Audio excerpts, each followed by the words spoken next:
Okay. 3131 Cummins in the Cummins Lane Townhomes, 118 Angela Chain.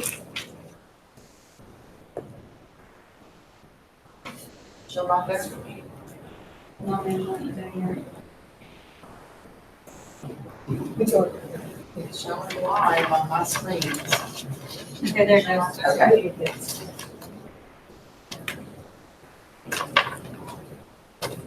104 Glendale in East End, 139 Jennifer Gangiri. Gangiri.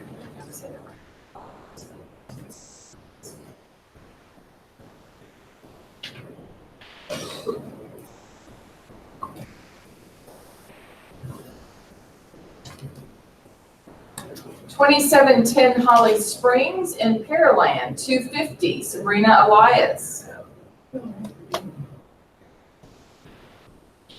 I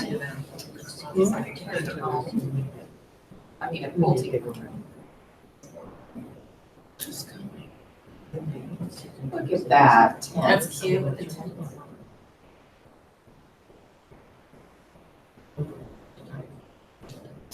1342 Beaujolais. Is that how you say that? Beaujolais. You don't drink wine. I was gonna say it's a wine, it's a young wine. No, I do not. 344 990. Just Go whiskey. strand. Just whiskey. Martinis. There you go. There we go. Very dirty, dirty, I want to do that. dirty.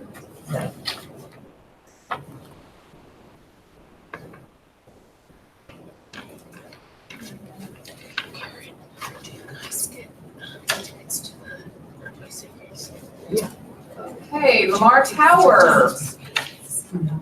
Unit 309. 369. Sabrina Elias.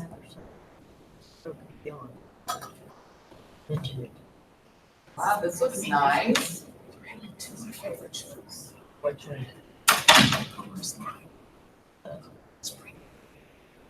I don't know. It's a nice update. Yeah. 62 Floral Hills in Katy, Cross Creek Ranch. 375 Debbie Callan. Debbie? This is a relist with a significant price reduction, $10,000 price reduction. It was custom built for these sellers by Sitterly Homes. It's a 1.5 story, really the wood beams are real wood beams, Carrara marble in the master bath, quartz counters, a pot filler in the kitchen, expanded covered patio with an outdoor kitchen and fireplace in Cross Creek Ranch. You know, you might try listing it at a 1-story rather than 1.5. Okay. I was gonna say, we had some luck with that Yeah. with somebody else recently. I'll keep flipping it. Okay. Yeah, that's good. 1010 West 24th in Shady Acres, 389.9 Angela Chain. Okay, so this is a really cute single-family standalone patio home in Shady Acres. It's got a really nice rooftop deck and kind of unobstructed views. Really great updates, kind of that modern contemporary feel, high ceilings. Really nicely done, plantation shutters, and like a custom, it's about like $3,000 with a custom closet. It's a great location right there on 24th Street. Literally, you just walk less than half a mile and you're there to the new HEB right there. So it's gated as well, so it's really nice. Great. 18507 Gunda Heights in Bridgeland, 399 in Cypress. Debbie Roden. Where's Bridget? This is that new Cape Cod section. Oh, really? That's a section? Whole section. Wow. What a community. The school's almost done. School is done. Bridgeland High School is done. Biggest thing. Is that the thing on 99? Uh-huh. Those Yeah. high schools out there are like cities, I know, so you big. know, they're huge. And they're full. I mean, they can't build them fast enough. Wow, High school number 13. really? Unbelievable. But it only took me 35 minutes to get here. Yay. Just don't try that. All on I-10. It's a really pretty section. Yeah. 933 West 24th, 410, Lauren Grossman. Nice. This is really.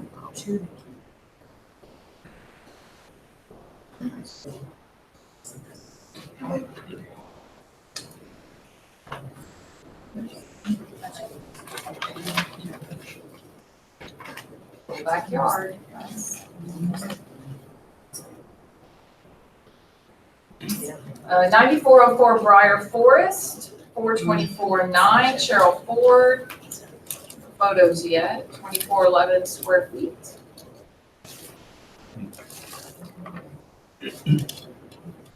$15.15 Crockett, 425 Jonathan Williamson, Washington area.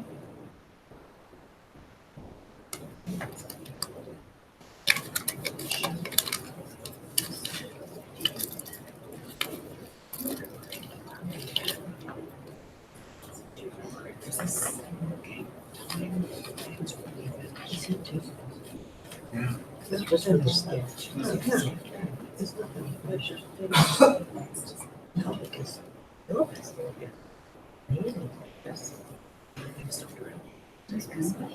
Yeah.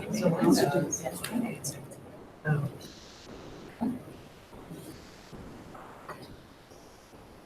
5905 Petty Street, Unit D, 429-9 Stephen Worrell.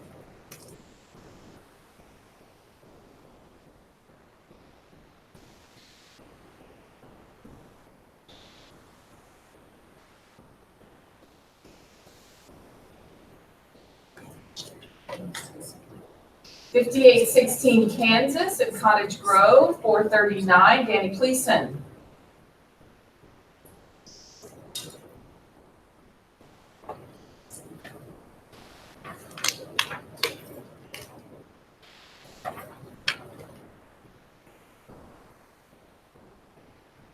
Wow, that's a screen. Is that a screen? Texas, Texas, yeah. The third floor, Oh my huge media gosh. room. They're leaving the projections. Whoa. Here's your lounge area. That just makes me want to live there wherever the hell it is. Oh, looks What good. kind of yard do? Really? Nice. Better put that yard photo in. 1610 Churn in the Washington area, 459-9 Stephen Worrell. New construction.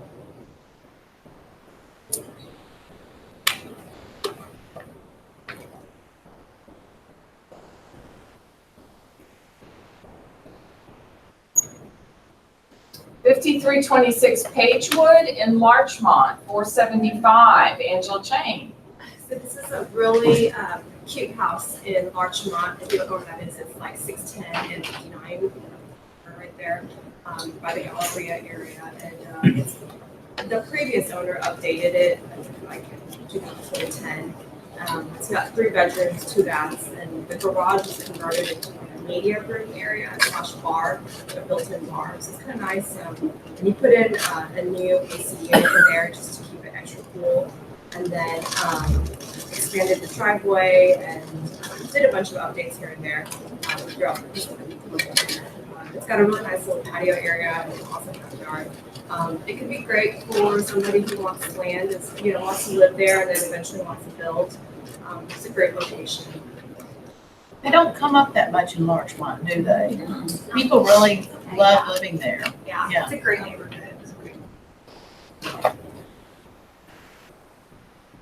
5463 Grape Street in Maplewood, 475, Terry Kaminsky.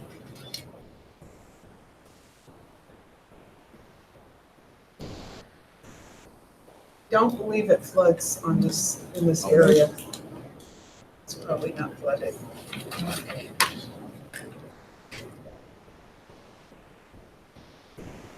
And the schools are good.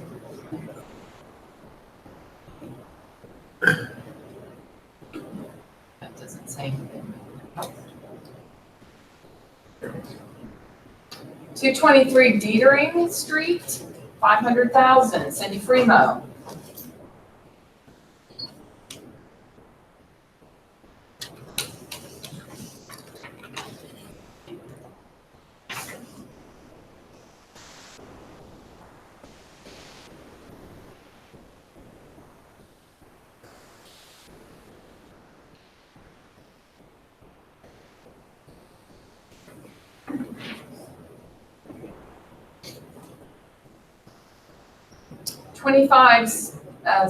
Stalen, Park at Post Oak, 610, This Debbie is a Cowan. relist as well with a $10,000 price reduction. We're gonna have some aerial photos taken today, and then I put in some stock photos because we're just not getting any showings on this.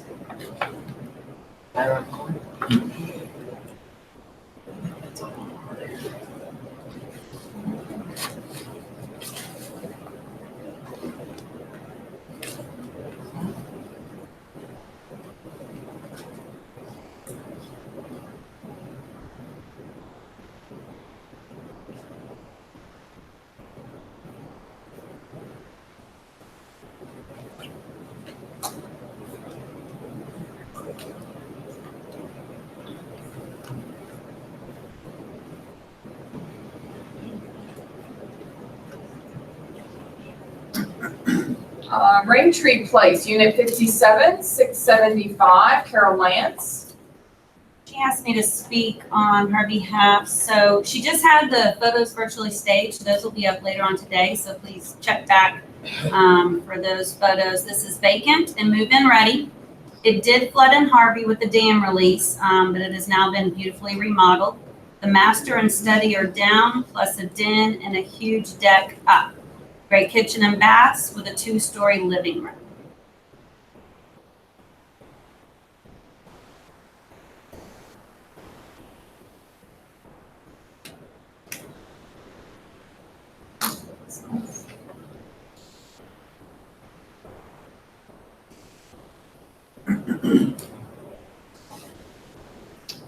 .438 West 26th Street in the Heights, 745, Ron Espinoza.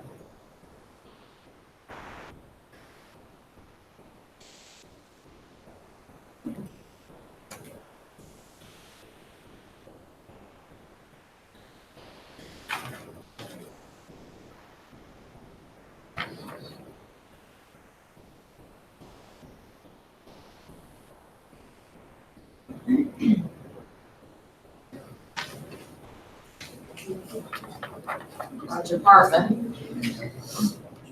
Nice.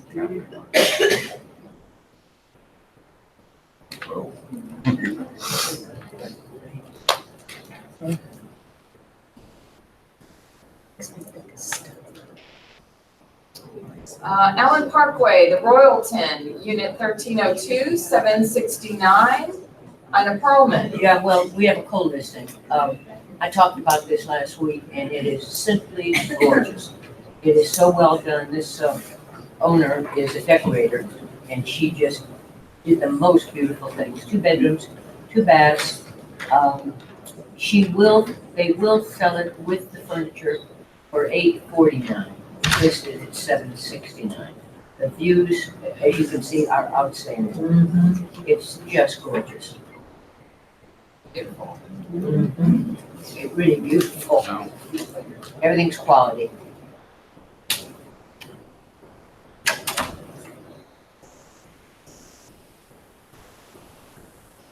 Monthly maintenance is, I think it's 900. Not very much. 981. There it is, yeah, and which is pretty low for that.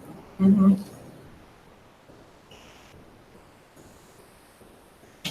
Full service. 5419 Fagan and Rice Military, 948.8, Vicky Barzande. And this is a refresher. It's actually, we dropped the price about 150,000. And it's just a gorgeous home with beautiful finishes, first floor living, roof terrace that's covered and uncovered parts with a huge kitchen, summer kitchen off of a large den or game room, one closet. It's really a gorgeous home with a special courtyard entry, gated entry to the front door.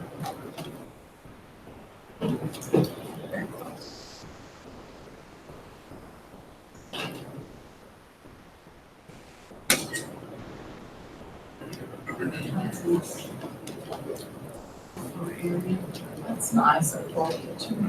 Summer.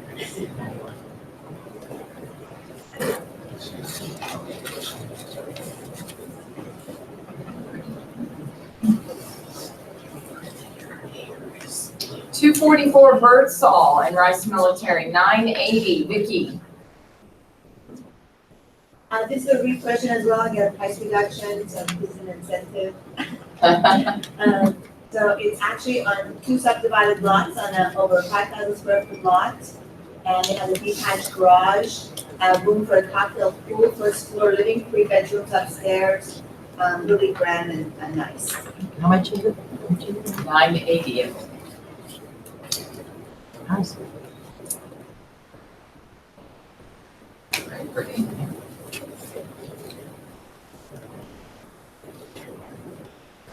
Putting green. That's cute. It showed us. That's elevator capable, right? I think it is, because I think I put it on my list. Look at that yard. My gosh, you need to move some of those photos. That looks amazing. It's only 2 stories. 2409 Driscoll in the remote shopping area, 1,049,000, Wade Knight. This is a real.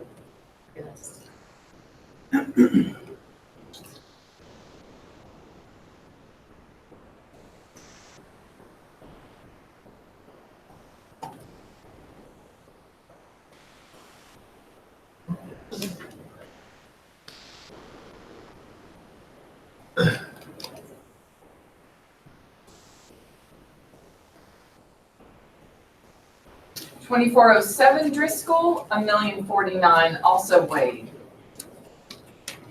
The other side, I guess.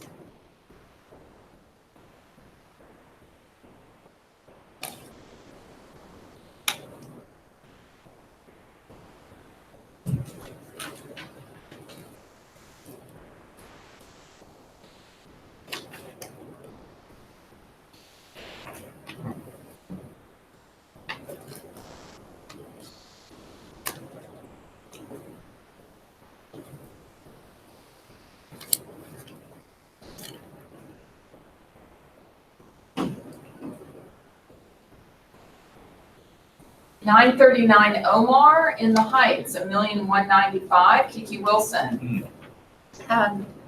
This house is darling. It has 3 bedrooms, 2.5 bath. The kitchen has been beautifully updated with white marble, and it opens to the den. Nice outdoor spaces. We actually have an offer that we're working on, but if you have buyers, please bring them. It's a great house. We really tried to price it to sell it.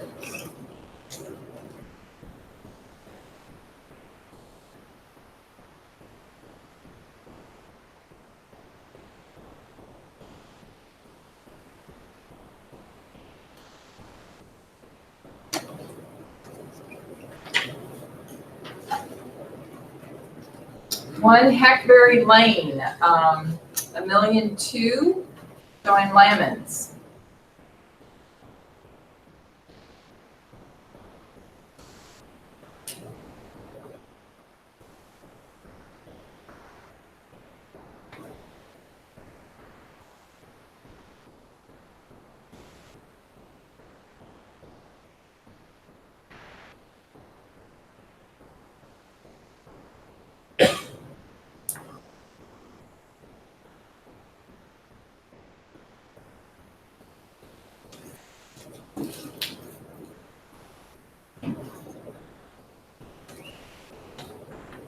3766 Elmora in West U, $1,289,000. Victoria Minton, Sounds so cool. how cute.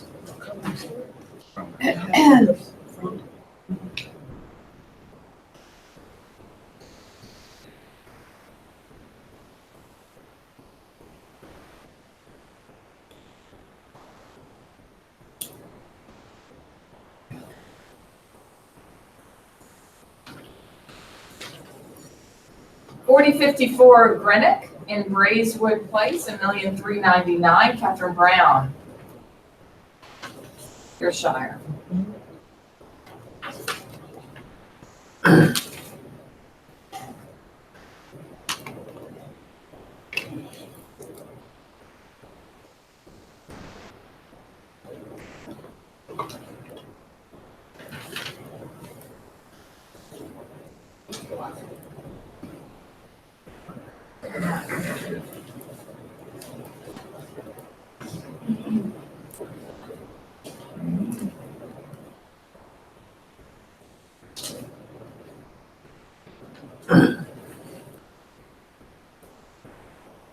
$2211 Southgate, $1,598,950. David Atkins.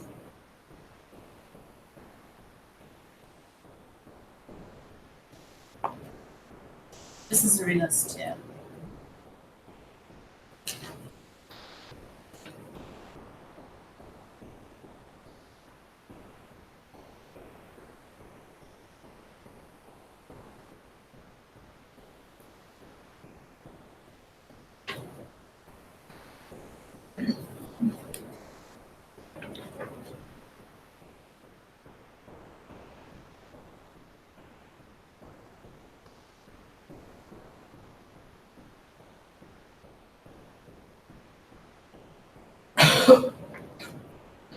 Gloves.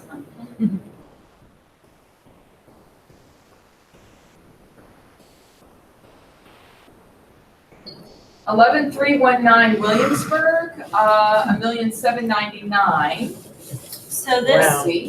is a relist with a new price of Sure $1,799,000. It's a 37,000 square foot lot. The home is 6,100 plus square feet. Would be great for a remodel or possible new construction. It's a flat rectangular lot with great trees, close to St. Francis and Kincaid, and is a great property and a great price.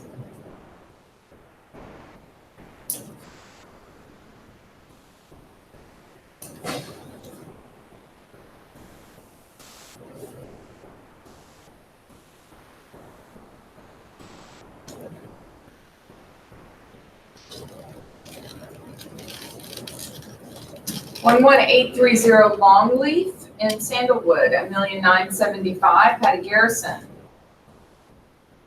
A relist and a reduction also. I'm sorry, what? That is a relist and a reduction also. Oh, okay, price reduction.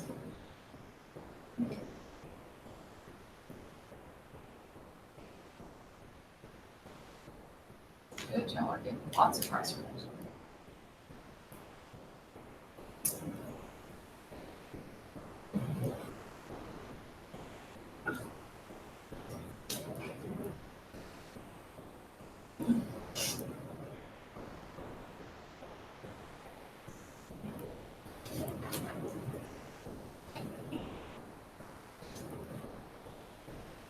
$3,809 Ella Lee in Royden Oaks, $2,695,000. Claire Leopard.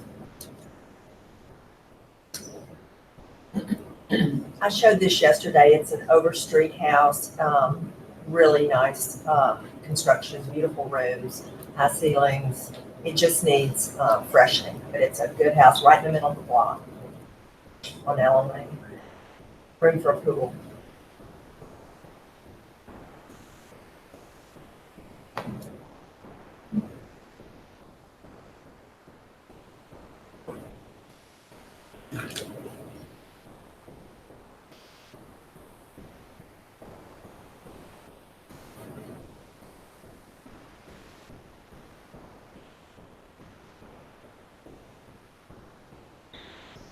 $12014 Tall Oaks in Bunker Hill, $3,450,000. Okay, this is a relist and a big price reduction, so that's good. This is on over an acre in Bunker Hill, almost 52,000 square feet.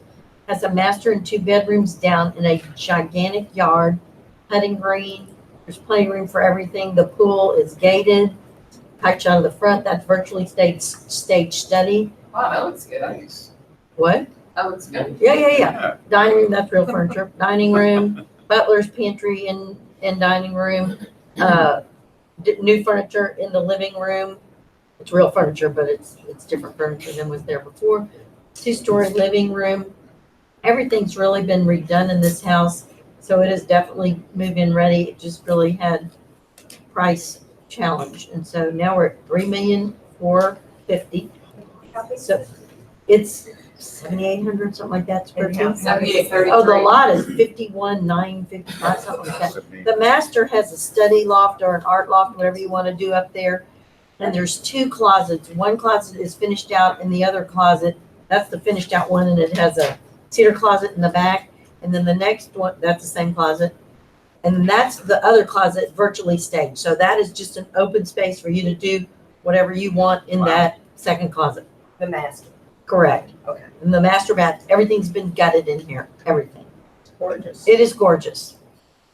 That's the bedroom down with the bath, and that bathroom, so there's 3 down, and then upstairs, there's also 3 bedrooms. That's one of the upstairs ones. That's the daughter's room, that's the daughter's bathroom, which is super, super nice. It has a lot of extra living space. So there's a game room upstairs that's overlooked, and then that's actually a closet outside that game room, but it is room size. So if you have holiday decorating people, it's massive, and there's another closet in that closet. That's a virtually staged media room, game room, over a 3-car plus garage. No more pools, but in the backyard.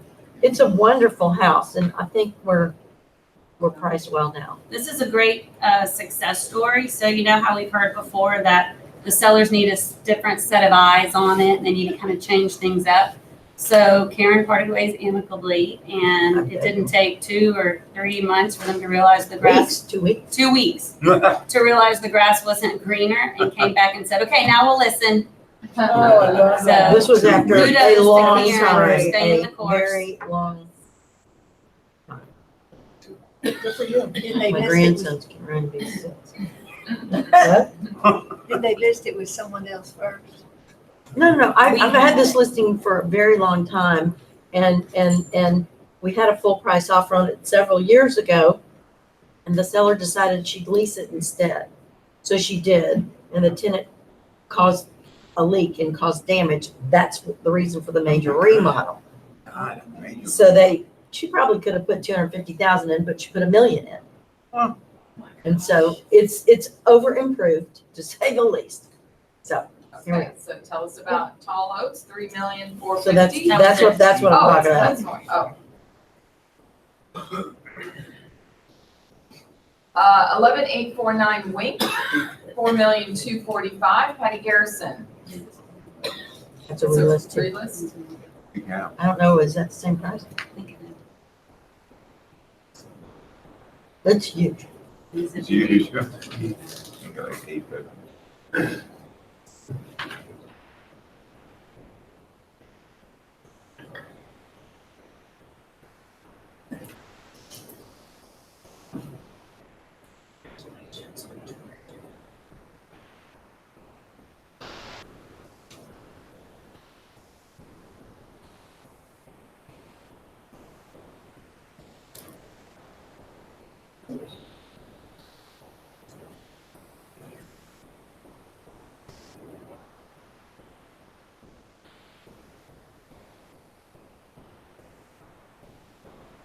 Then 2425 Del Monte, 5,200,000, J. Monroe. So this is his new one. It will be open today from 11:30 to 2:30, and he will be serving lobster rolls. And then if you're unable to attend today, he's also having an event on Thursday from 6 to 8, and he will have fried chicken and adult lemonade. Nice. But this is one of Jennifer's, and she's done a Cape Cod style, and it's beautiful. It's the lobster.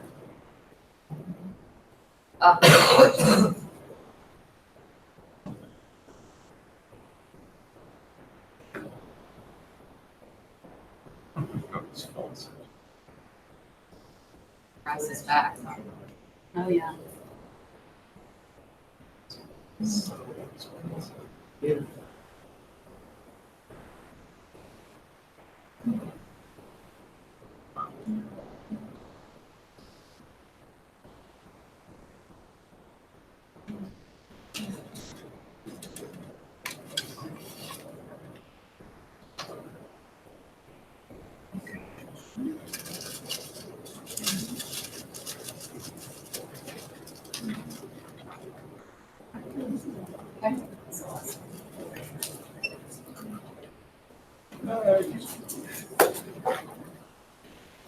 Okay, any new listings? Yes, sir.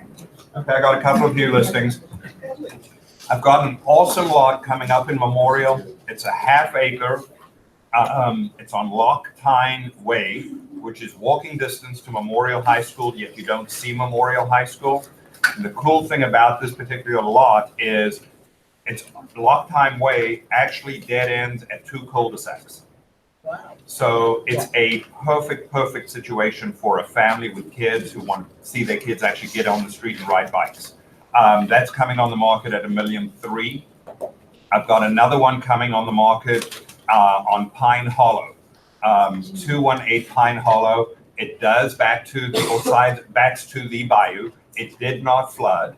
The house has been totally redone. It's contemporary. It's got the doors that fold into the side of the, you walk into the house, you look straight through to the back to the bayou, and the doors, glass doors fold into the side of the wall so you don't see them. And it overlooks an infinity edge pool with a hot tub. It is absolutely spectacular. There's like 3 outdoor fireplaces. It's a true showplace. That's coming on the market at $2,997,000. Okay, any other new listings? Yes. Stormy has a new listing coming on at 2740 University. The list price will be $2,980,000. It was built in 15. It's a 5871 square foot home on a 9,000 plus corner lot. Has 6-7 bedrooms. The guest suite is down. It has attached quarters, a pool, and turfed grass. It is an amazing home. Okay, Eileen? I have 2. One in Shepherd Forest, which is right by Oak Forest. 311 Ranch, zoned to Oak Forest Elementary for 319. And one on Wendell. Wendell? Taylor and I-10. Okay. Woodland Terrace. Okay. Terrace, the 5,000 square foot house apartment for $535. Okay. Okay, while Carolyn's coming up here, let me read this to you real quick. Vicki, do you have a new listing? I do. Okay, go ahead. I got a cute listing coming up in River Oaks. It's a collector's home. It has has a 2-car attached garage, and he added 2 porte-cocheres, and he added an additional 2-car garage with glass doors.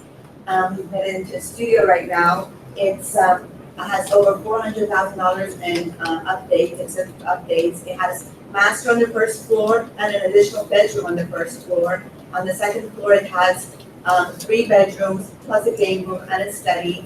In the backyard, you have green space and a beautiful pool, and it's gated. It's going to be 2.25 And where is it?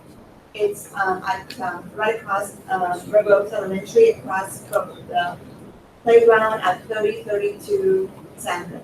Okay, great. Okay, while Carolyn's coming up here with Chicago Title, so we can thank them for their breakfast, I wanted to read this to you real quick. But y'all may not know, we love getting emails like this. Jamie Wills is an agent in the Bay Area. Y'all know Jamie Wills, right?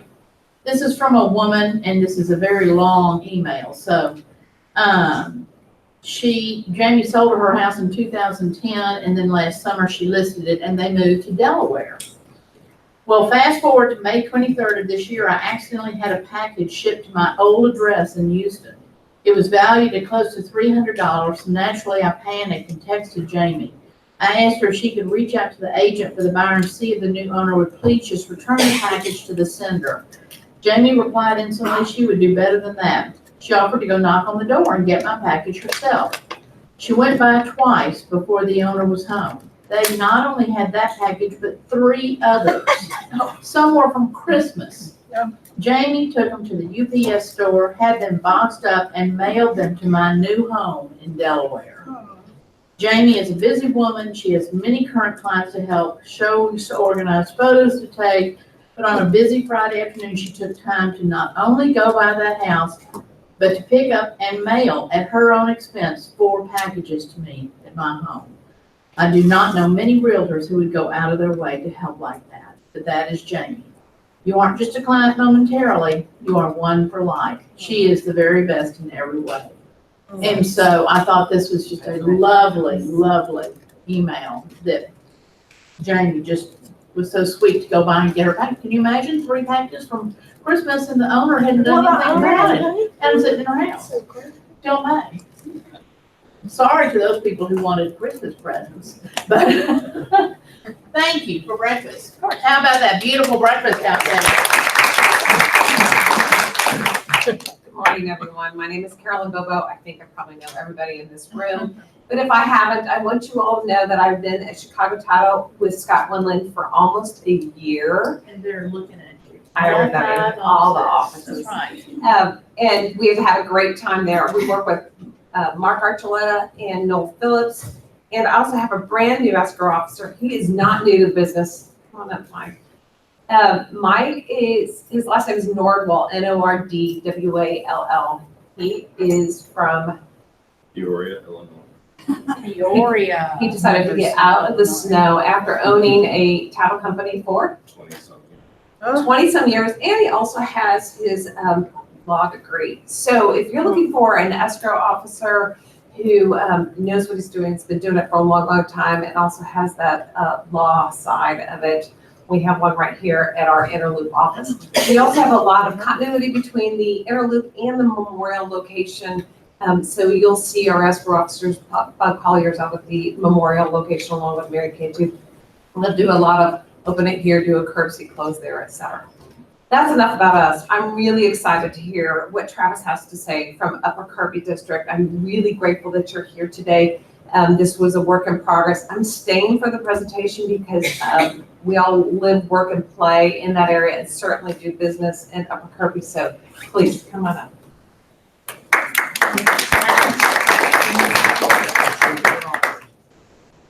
Thank you guys so much for having me. While she's getting the presentation up, I'm Travis Youngkin.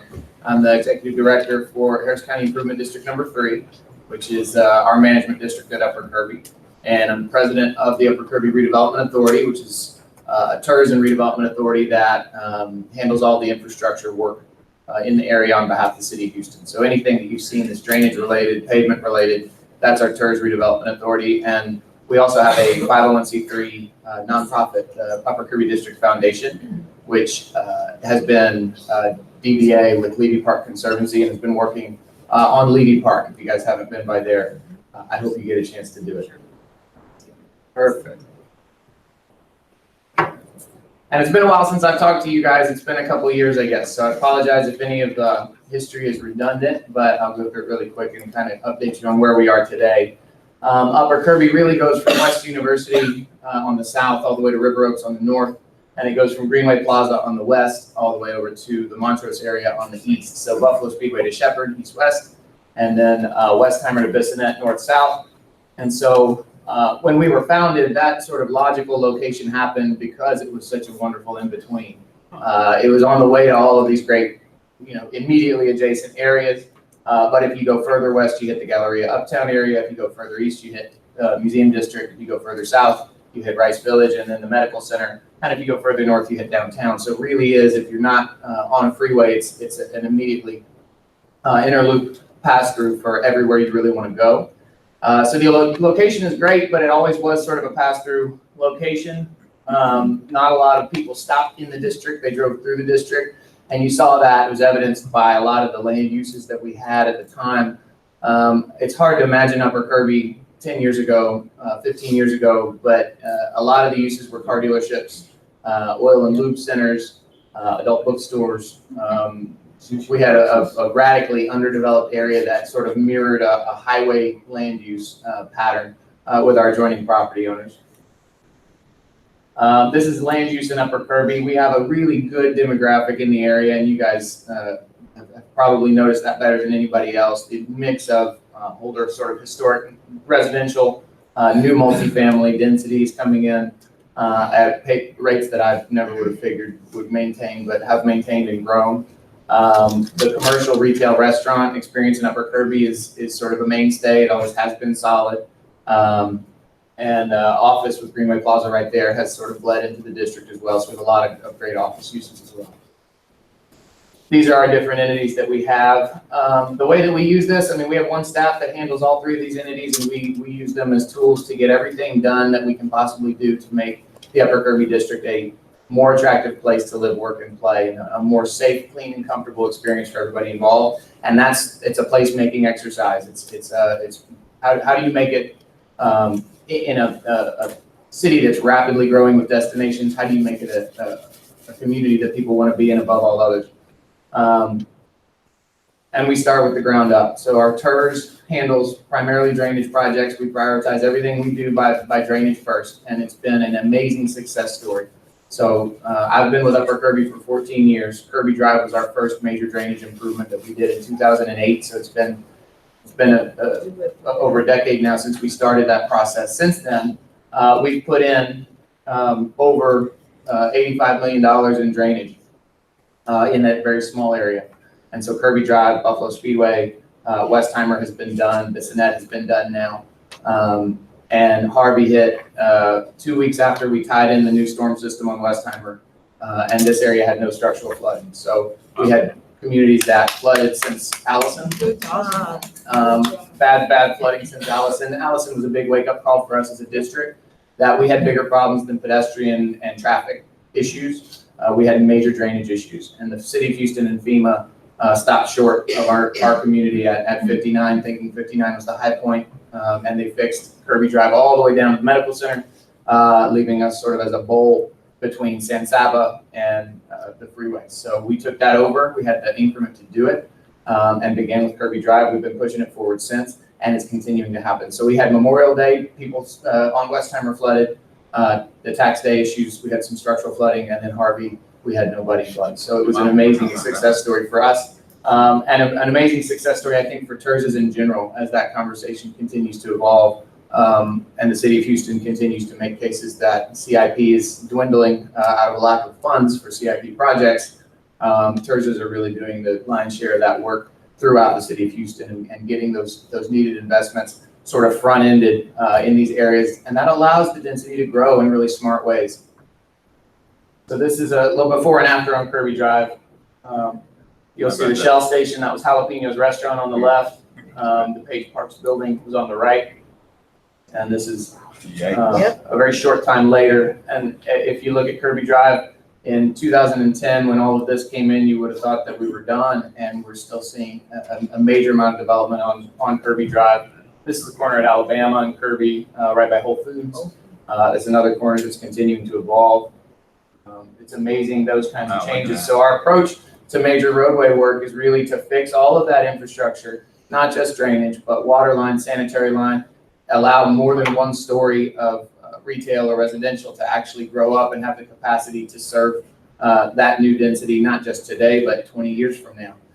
So that's our goal, is that as this density and growth comes into Houston, there are a lot of growing pains that come along with that if you let it just overtake your area. But if you get out in front of it and you guide the infrastructure, and you guide the drainage, and you guide the traffic, then you end up with a really great place that attracts a lot of the best developments, that have those destinations that are conveniences to your residents, that are conveniences to your employees. And we've seen that sort of take shape. You'll see, all of the big improvements, the lion's share of our money is buried. You never see it. You just don't flood. And so it's a good thing, but it's a thankless thing. People just expect that to be the case. I'd say 15% of what we do is above the surface. and it's a big change in the way people live. The crosswalks, the pedestrian lighting, enhanced bus shelters, trash cans where they make sense, street furniture, those kinds of improvements, enhanced landscaping and irrigation, and the ability to maintain all that over time really does create that sense of place, and it creates that sense of management in the public areas. So if you look at a management district, it's our Harris County Improvement District number 3 that's responsible for the funding and then the maintenance of all of that in between area. And so you may have phenomenal residential and really great businesses, but if you look at a management district like a mall without a roof, if nobody's taking care of the common areas, providing security, cleaning, and lighting those areas, it doesn't matter. You don't feel like you can hang out there. So what we've done is try to create these connections between these great destinations that allow people to feel comfortable whether they're walking, driving, biking. This is our capital improvement plan. The ones in blue are projects that have been completed. As you can see, we're only about halfway done, and it's been transformative already. Under construction, red, really just Bissonnette. This one is finishing up now, just putting in the back and curb landscaping, and some of the street trees are going in, pedestrian lighting's finishing up on Bissonnette. Westheimer was just done. If you've been in front of St. John's lately, it's gorgeous and functional for the first time. This is the only stretch of Westheimer along the corridor where you can walk down Westheimer comfortably.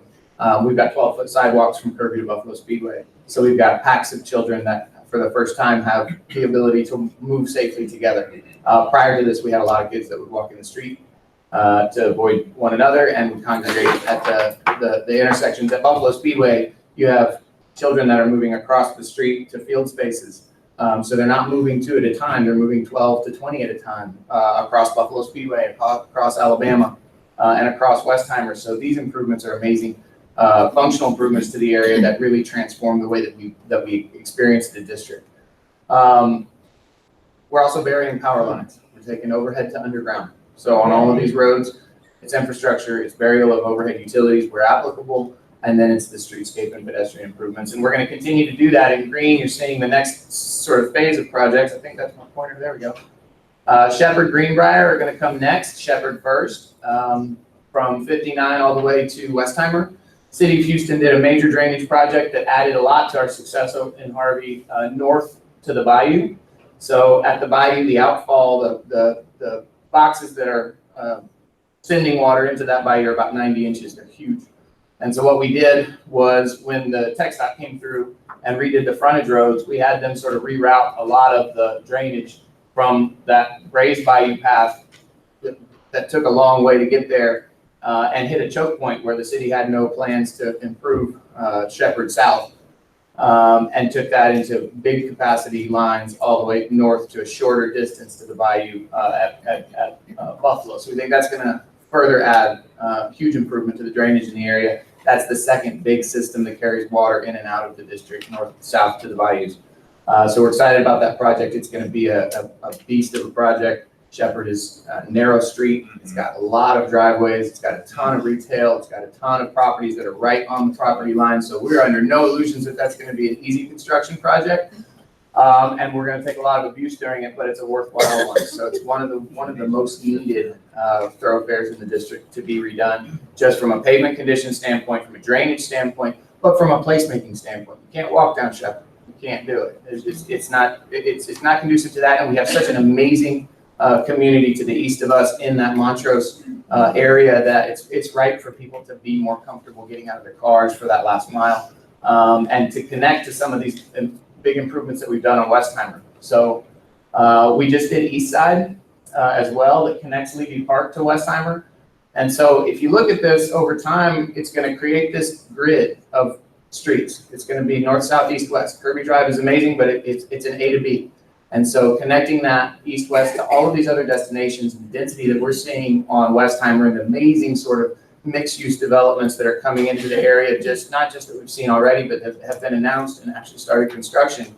And then the catalytic project that Levy Park was, getting all that connected in walkable, safe areas is really the grand vision, and we're only about halfway through. So in the next 5 years, we're going to transform again, aesthetically, functionally, And from a growth standpoint, this is going to be a hotbed for new development, new projects.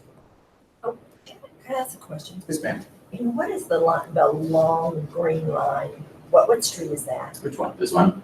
That one, yeah. Buffalo Speedway north of the freeway. So we did this leading from Westview past the HEB to the freeway. That's an Upper Kirby project that finished in 2011, 2012. And we got to finish the Greenway Plaza connection. So that piece still remains to be done. That's going to happen after Shepherd. Shepherd will happen first. Alabama will come next. And those will be two really, really pivotal projects in sort of this bigger picture. Buffalo Speedway will come following those. Did you say how many years is all that going to take? So we got, Shepherd itself will be probably a 2-year project starting at the beginning of the calendar year. So what we're going to do is we're going to try to time that project so that we pause for the holiday season between late November and January. To do that, we want to get as much work in between those holidays as we can. So as soon as we can start after the 2019-2020 holiday new year, we'll try to get a good 10-11 months in and then break for the holidays, allow all that retail to get access, open everything back up again. Yes, ma'am. What's the status of the high rise was going to go up on Bissonnet? High rise that was gonna go up on Bissonnet. Ashby. Further east than us. I'm really sad to say that's not in my district, so. I think that the community was able to negotiate the delay of that project until it was better worked out. And I don't know the details of it. As I said, it's further east than I've been involved. Yeah, I think they had a lot of contingencies worked out to that they would be okay with, size of the units, number of units, how that impacted cars. I think a big driver was the number of cars on the road. Right. I think that we're seeing a lot of that here. And I think, yes, ma'am. So is Shepherd going, for the next 2 years, going to look like Kirby did when you were going through that? It's gonna be worse. It's gonna be worse. So it will be one, Worse. it'll be one lane? We'll maintain one lane in either direction. So we've got 4 lanes to work with. We'll construct in 2 of them. And what we're going to do on Shepherd is going to be very different from what we've done in the past. In the past, what we've done is we've taken the overhead to underground, and it's been worthwhile, but it's been a impactful issue when you're working on an infrastructure project, because you're inserting all of the telecommunications companies and CenterPoint Energy in your schedule. And so basically you build the duct banks underground, and then you're reliant on all of those companies, no pun intended, to take everything off the poles, get them under the ground, and then remove the poles. And they estimate usually around 45 to 90 days for that. Never seen it happen in 90 days, usually 6 months. I've seen up to a year and a half. Wow. And so when you have that sort of a unknown in the middle of an infrastructure project, it is really hard to work through from a perception standpoint, from a communication standpoint with the motorists and community. It's been a big challenge. So what we're doing on Shepherd is a little bit different. Mainly driven by the fact that it's a huge drainage project that is going to be the outfall point for a lot of new drainage that the city is doing east of us. And so they're expecting us to have this capacity by the time they finish the Alabama east of us that's going to drain into Shepherd. So we need to get it done. We can't wait on CenterPoint and the telecoms and then have a flood in between our telecom work and the drainage improvement. So what we're going to do is likely we'll start at the north end and we'll do the whole roadway east to west, just between the curves. And so we'll build our duct banks, we'll build our storm drainage, we'll build our water and sanitary facilities, and then we'll put new pavement down and move south, move down to the next 1,000 feet. And so we'll have 100% completion from the curb to the curb. We'll still have existing power on poles until CenterPoint and those guys get it done. We may have asphalt sidewalks for a little while. We may have blockouts around those poles, but we'll have the roadway open in a permanent condition. Instead of putting back temporary asphalt and coming back in a year and pulling it out again, we're going to have it. So we're going to beta test that sort of sequencing on Shepherd. If it works, we're going to do it on Alabama. I think it's going to be a big improvement on sort of the impact and function during construction. The fact that you only get hit once, the businesses' driveways are only going to get hit once, that's going to be a big deal. And then it's going to be very obvious who the delay is, because you're going to have your blockouts around those big wooden poles. Everything else is going to be done. So you'll have, that sidewalk, that amenity improvement will come at the back end of the project. So where does the drainage for Shepherd go? It used to go south from just south of Westheimer all the way to Brays Bayou. We're going to reroute from the freeway north to Buffalo. It's closer. It's got the capacity. It's brand new all the way north. So that's the way it's going to go.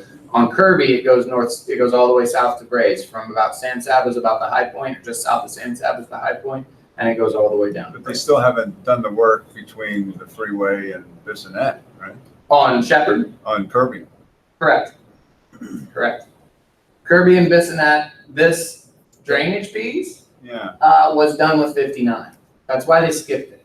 So when FEMA and the city of Houston came through and did Kirby south of 59, they stopped at Bissonnet because they misjudged the right of way by 20 feet. So they thought they had 100 feet of right of way. They only had 80. All of that 20 feet comes off of the east side of the road. About 5 or 6 different property owners would lose 20 feet deep, which would, and they were able to negotiate that with the majority of them. But the Healthman dealership was not going to have it. They were going to claim that that would significantly damage their business. They would have to buy out the whole property and relocate them as damages for that taking. So that was why it was never able to be done as part of everything else. It is kind of a missing tooth right now. It's in our plan to redo that roadway. What I would like to do, pending city approval and everybody involved agreeing to it, what I would like to do is take from the curb all the way to the west and do 80% of the road. Get all the infrastructure in, get all the pavement in, get everything done, and then leave the old sidewalk and old everything on the east side until those properties change hands. Once that property changes hands, it has to comply with major freeways and thoroughfares plan. It will have to dedicate. So at some point, it will naturally allow for that 100-foot right of way, but it's not going to be a taking. It's going to be a sort of natural thing. And if we can get the infrastructure in the meantime, we're going to try to do that. Yep. Will Shepherd widen out for left turn left? I wish it could, but it can't. No, it would. What's the question? Is Shepherd going to widen enough to do left turn lanes at Alabama and Westheimer? No, it's too narrow, and we're not willing to take. I mean, the properties are so shallow. If you look at the commercial properties on Shepherd from Westheimer south, they back up to deed restricted neighborhoods. Right. So it's not like you have really deep lots of big, commercial development or office or residential. You have very, very shallow lots of single story retail. So if you were to take significant property from those, you would take the whole property. No parking, yeah. Yeah, there'd be no parking. And no ability to redevelop. And so right. you would functionally take those businesses. So what we're going to do is we're going to try to work with the signal timing, the signal communication. We're going to try to make efficiencies at the intersections that we can, but with minimal takings. I heard the new sidewalk need to be 5 feet wide, so all the sidewalk will be 5 feet. 5 feet is the minimum if you have a mow strip or a buffer between the sidewalk and the curb. So the minimum is 6 foot if you go up against the curb. We're going to improve drastically on that. I think Shepherd's going to look a lot like Westheimer, not look necessarily exactly like it, but function a lot like Westheimer east of Kirby. So where you have a narrower Westheimer, you have a lot of hardscape, you have tree grates. We've used paver grates on that area to bring the walkable area all the way up to the trunk line. We're going to be doing that. So we're going to try to expand on that. Now, some areas you only have 6 feet back of curb to the building. And so that will be a walkable surface. We'll try to minimize the amount of furniture in those zones. And we'll try to expand that to 8 feet, 9 feet on the areas that we can. There's a couple sections where we have the right of way to do it. We're going to do it. Mm-hmm. So are you also doing the piece between Westheimer and St. Felipe and Kirby? Westheimer, San Felipe, there's no drainage need there. We do have it in our CIP. We're able to do it. We have some alternatives, but it's basically a paving project, so it falls behind all of these drainage projects. Really, in the grand scheme of things, it would come at the very end. Now, the city could also do resurfacing there. They could do maintenance work there. They probably need to, but there's no real drainage component. That's out of your area. It's not really. It is technically out of our area. Our boundary stops. Our box stops at Westheimer, but we follow the curb line because when our TERS was started, we had HISD participation for the first 10 years.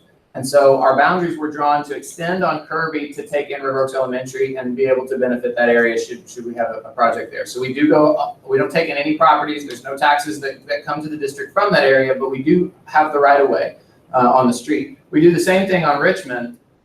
All the way out to the railroad tracks. So we go past Greenway Plaza. That used to be the HISD headquarters where Costco is now. So we followed that right away all the way to pick that up.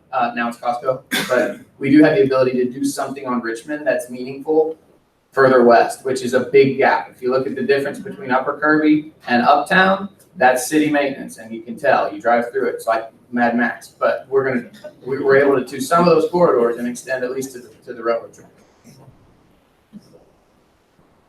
These are just the projects that we've got coming up. This is kind of what values have done in the area since Upper Kirby came into practice. And so we've seen a steady increase even through 2008 in property values as well as new construction. So we're one of the few areas that has held value historically and continues to hold value for both commercial and residential. We're seeing a ton of new construction that's persisting right now that, where there aren't a lot of similar projects, they tend to come to Upper Kirby. So it's a good indicator that, when you're looking at regionally, if you're looking at Houston, that's great. If you're looking within Houston, what areas are you looking at? Once you have drainage solved and you have sanitary solved and you have water solved and it's a nice walkable area, you become more attractive to better developments. And that's sort of proven true. Yes, ma'am. North to the Bayou, north to Buffalo. At the outfall at the bridge, yeah, the city has two big trunk lines that outfall into Buffalo. 90-inch, big. You can drive a car. This is sort of the development that we're seeing in the district that we know about. Some of it's rumored at this point. Some of them are announced. But we've got the Georgetti. You guys are familiar with that. 32 high-end condo units. That's nearing completion now. I think they're going to start moving people in at the end of the summer, beginning of the fall.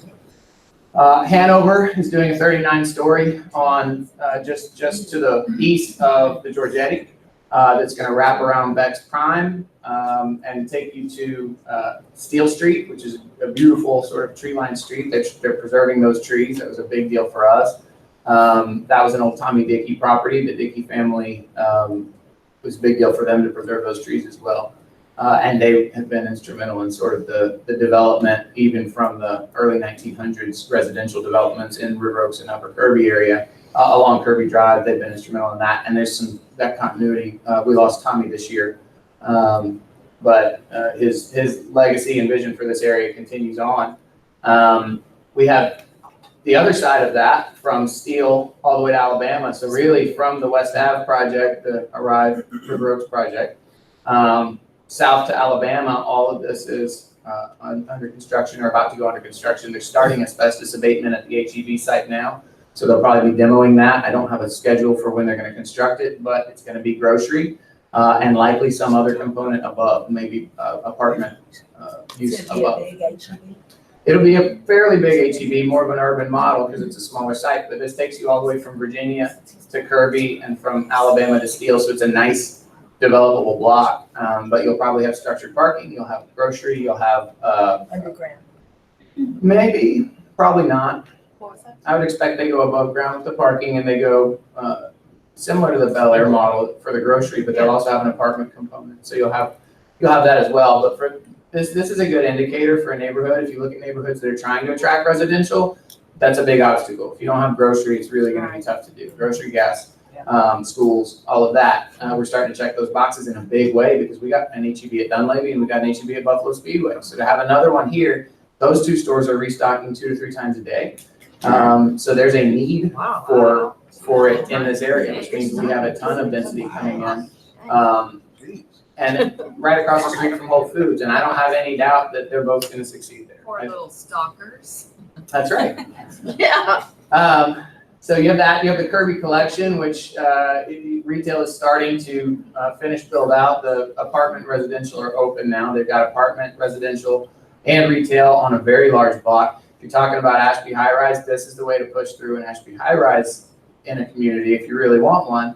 This was the old Seta Gaskoff site, and they will deny up and down that they had any thought to this effect. But it went from a Seta Gaskoff funeral home. It was rebuilt as a nightclub for 2 years, 3 years. It operated as a nightclub. They had bikini promotions in the parking lot. It was and if you want to come in with a very nice high-end high-rise after that, everybody was perfectly happy for you to do it.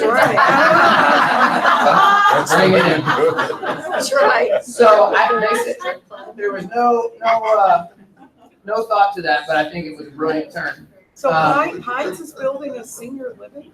Heinz is looking right where Volkswagen is. So Momentum Volkswagen across from the Kirby Apartments, that was purchased by Heinz. So they're looking at that for senior living, potentially age-restricted living. I think there's a component of that that there's interest in doing above the HEB as well, just a 50-plus type community.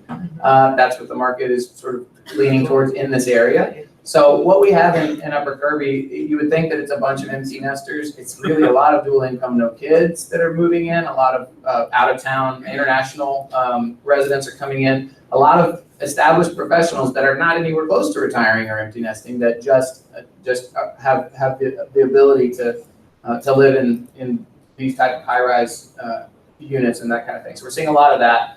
We're also seeing a ton of new families coming into the older sort of historic neighborhoods. So those single-family ranch-style neighborhoods in David Crockett, West Alabama Place, and I mean those are still really attractive. Right off of Shepherd on Sul Ross in those neighborhoods, new families are still coming in there. So we have a lot of young blood, and we have a lot of established professionals in the Upper Kirby district.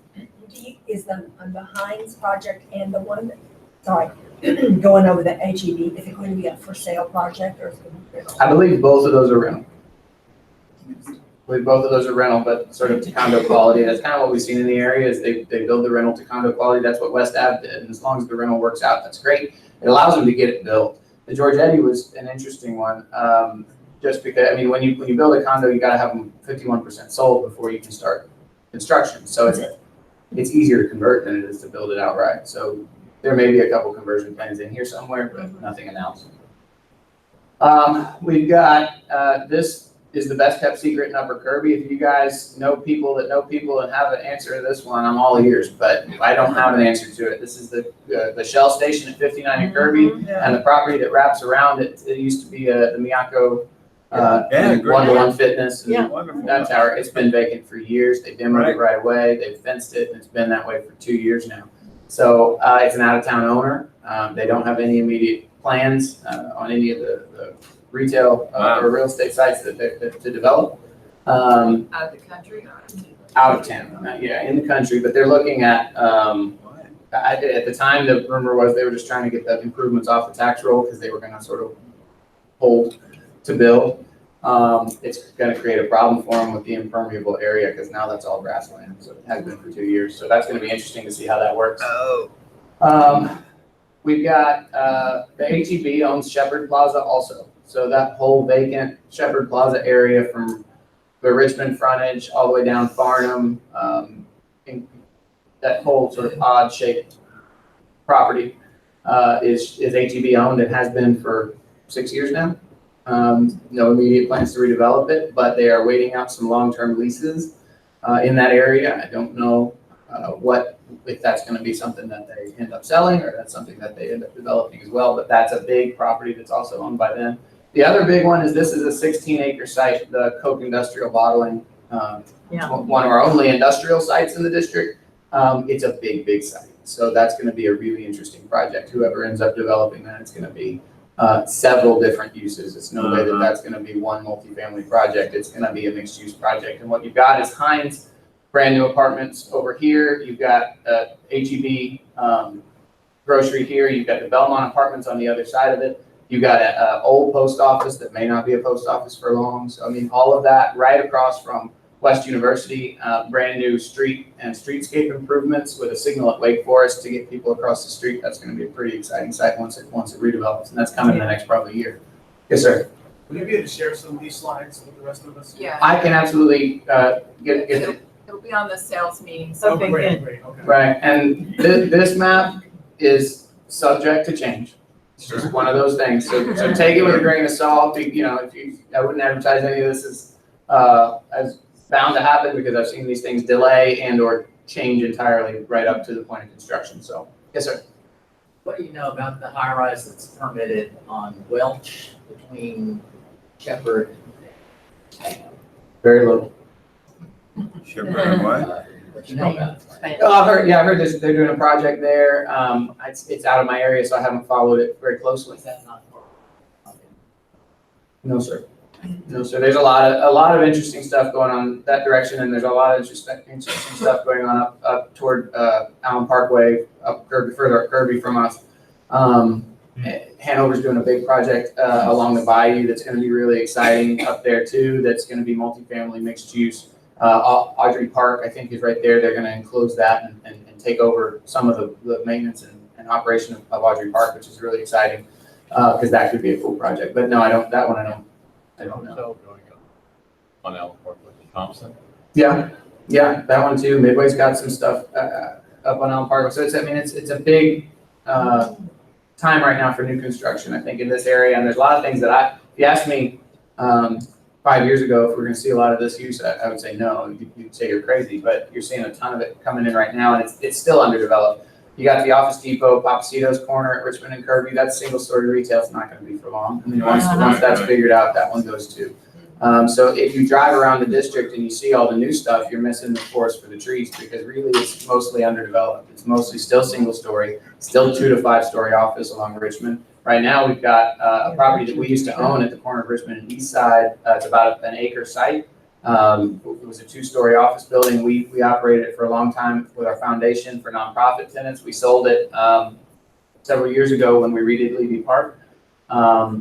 They're in talks right now to do high-rise development there. If you'd have told me you're going to do high-rise on Richmond 5 years ago, I'd say you're nuts. There's no way. But it's supporting that, and it's supporting prices per square foot that you only see in the Galleria area. I mean, we're looking at the sales numbers on this land is at upwards of $200 a square foot, $250 a square foot. Where is Levy Park on that? Levy Park is right here in green, Okay.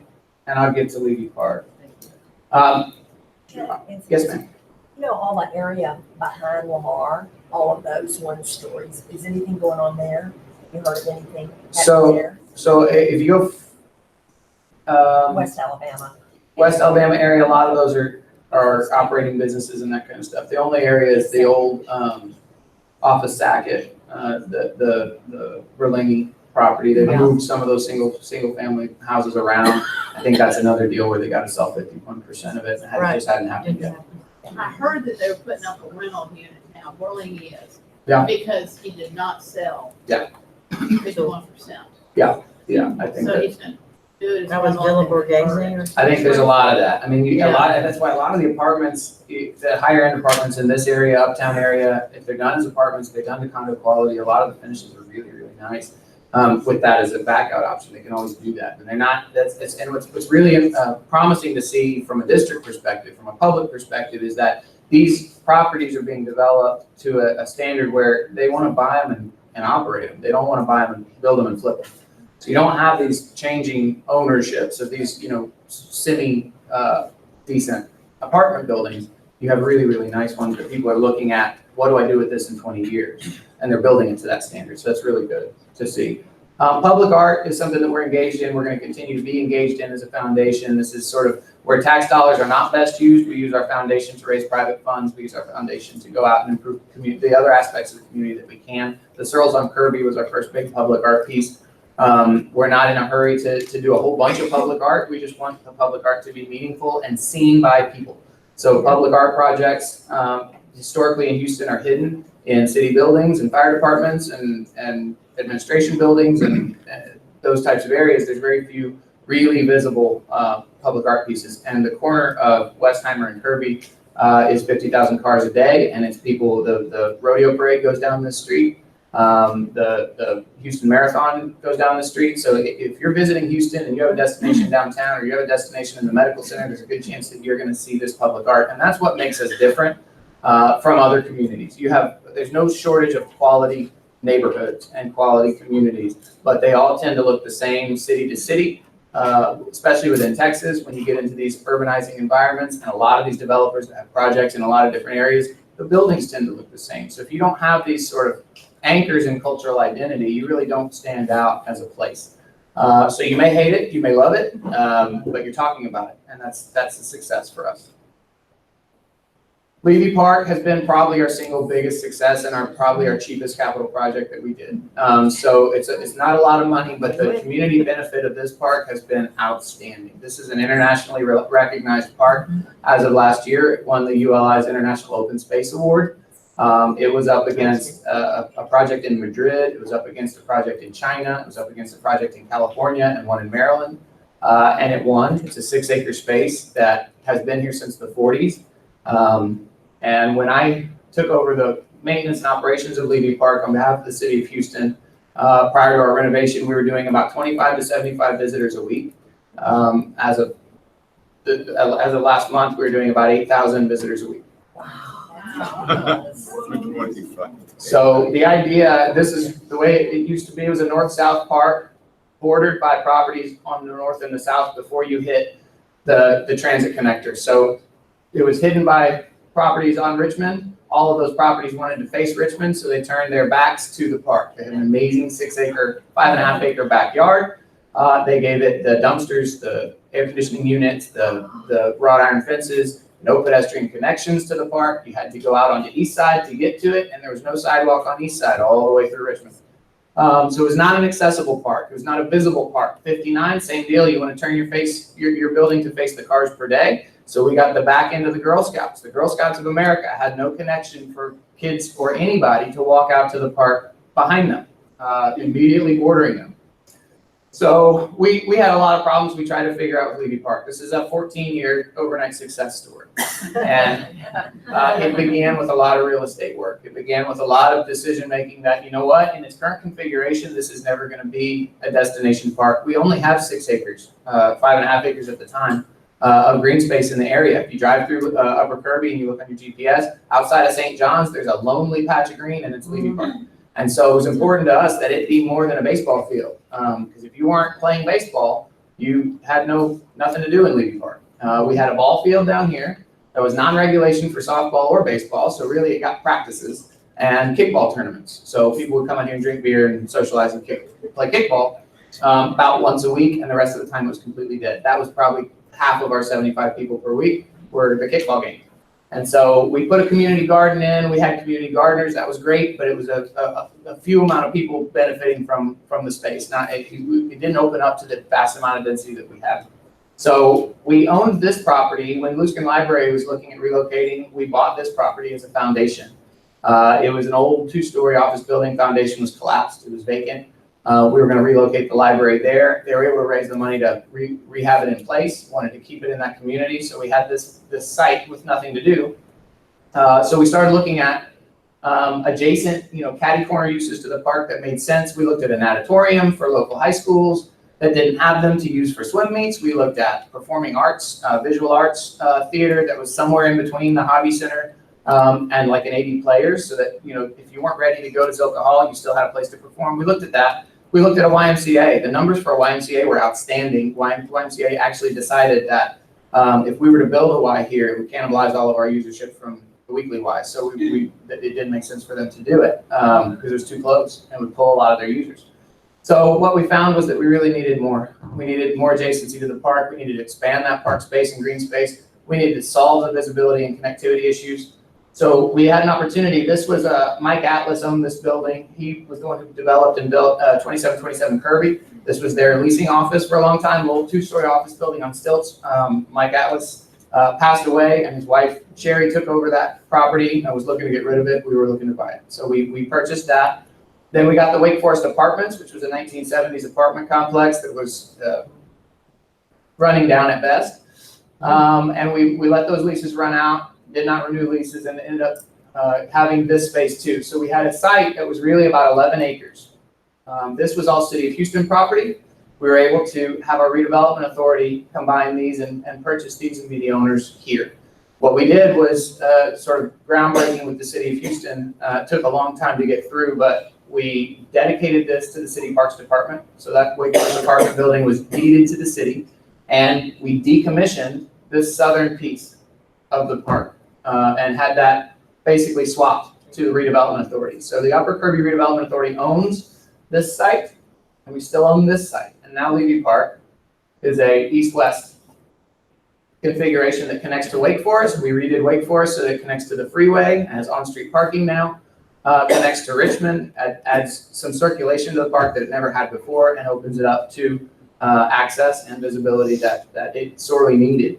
What was brilliant about this plan that I'm hoping is replicated throughout the city and the nation, there's nothing that's been done like this, definitely in our region that I'm aware of in the country, where we maintain public ownership of these sites.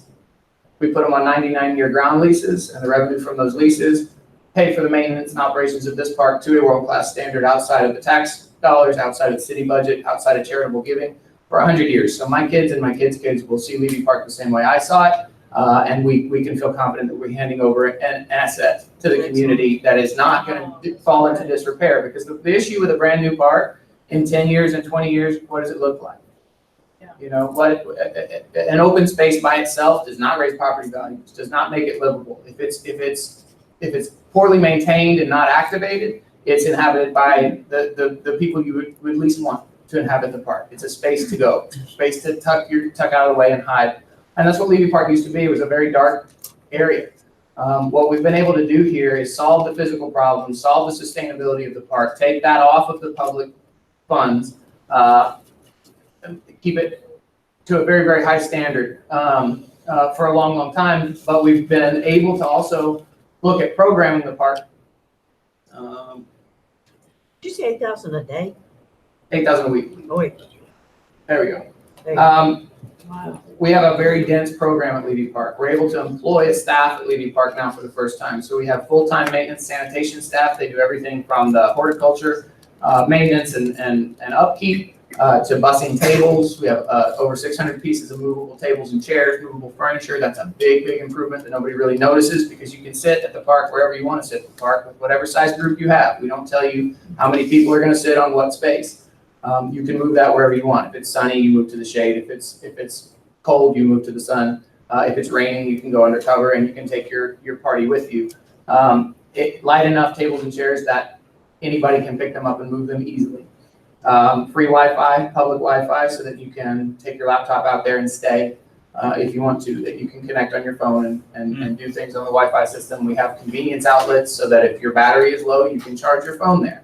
So we don't want you to leave when you have to go to the bathroom. We want clean bathrooms. So the idea with Levy Park is that the bathrooms are held to a hotel standard for a public city park, and that's an amazing thing.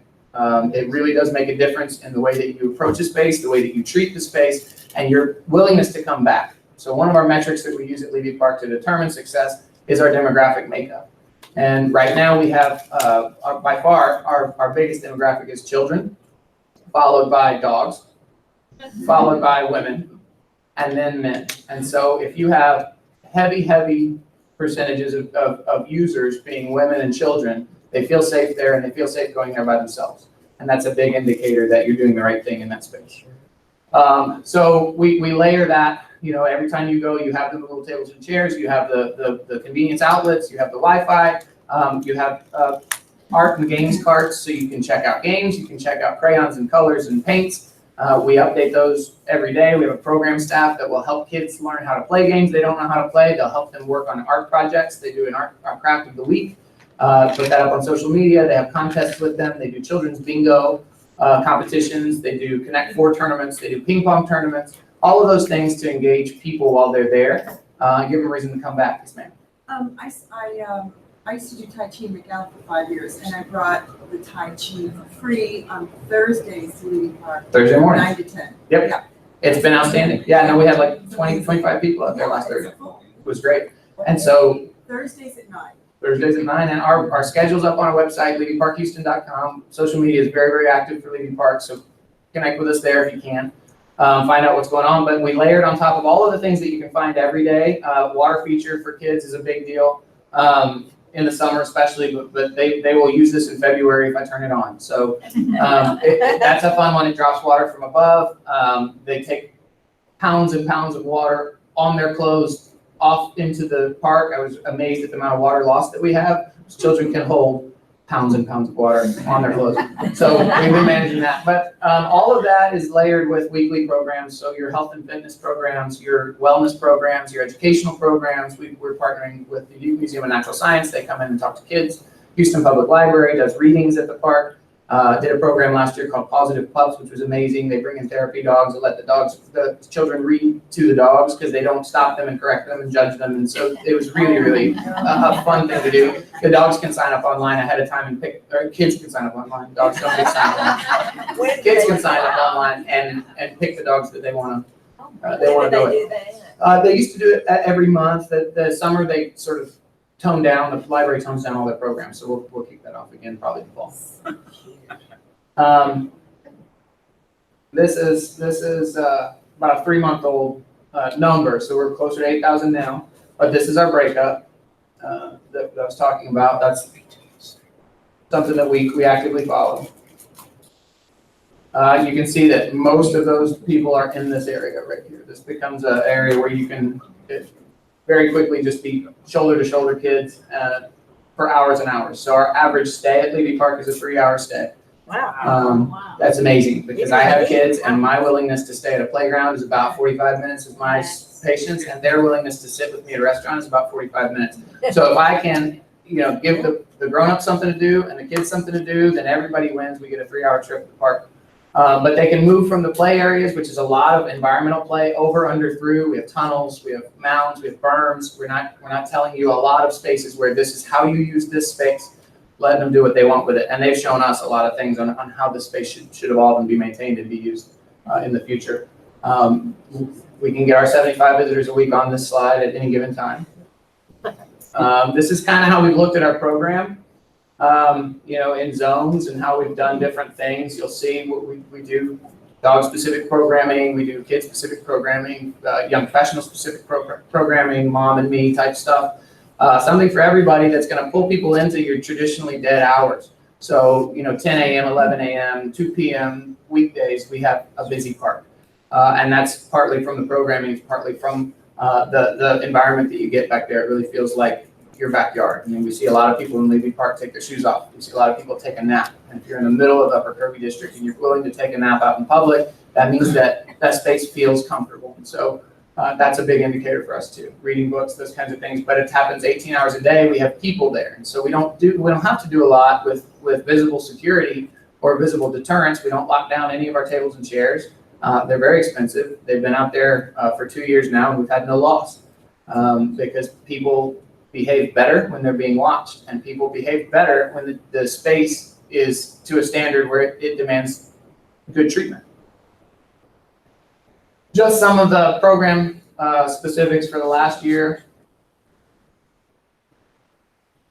And so by far, our programs are not the bulk of our users. It's just something to do. It's something going on. It's vibrancy in the area. So we may have 15 to 30 different people doing Tai Chi or doing yoga or doing a boot camp or whatever it is.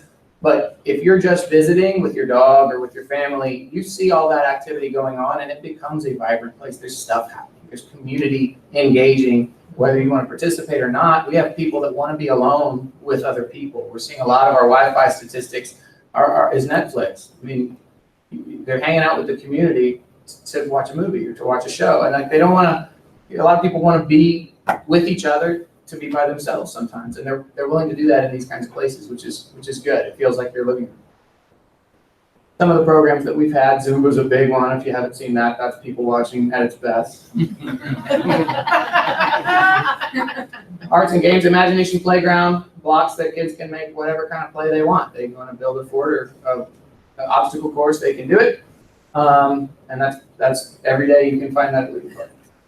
So it's been a big deal for the area. We've seen a ton of movie nights. We do movie nights in Moana, got about 500 people. So we do somewhere between 300 to 500 people at every movie night. That's the last Friday of every month. So it's the programming that we can do. We prefer to do smaller scale regular programming. So it becomes part of your weekly routine or your daily routine or your monthly routine, but it becomes something that you don't just come out when there's a big event that you saw and then you come back 4 months later. It becomes part of the fabric of your day if you live in the area, work in the area, or like to visit the area. We're seeing a ton of destination visitors from the suburbs are coming in. We did some Google Analytics and people are coming in huge numbers, from Katy, from Sugarland, from Pearland, regularly. We've got people that come in every week from the suburbs with their family, and they're coming in not just to hang out at the park, but they're making a day of it. They'll go to Lakewood Church, they'll go to the park, they'll go to brunch, they'll shop in the area. So the impact that it's had on economic development in the area and business in the area has been huge, because it's not just serving the immediate community, sort of that 3-mile radius around, it's serving the whole city, and it's drawing people to the businesses in the district. Property values, we've noticed since the project was installed, price per square foot from 81 to 140, 46 to 92, and like I said, there's a property immediately adjacent to Levy Park that's been advertised as high as 250 per square foot, which is a big immediate impact, and we're seeing a lot of the adjacent properties start to change hands. We're seeing a lot of the sort of half-mile out properties on Richmond start to change hands. So, any questions I can answer?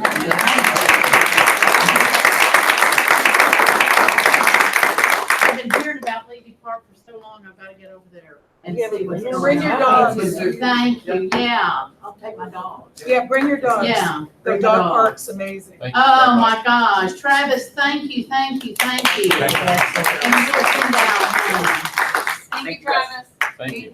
okay, don't leave, because I've got some important dates and information for y'all right now. Can you hit the light for me, Debbie?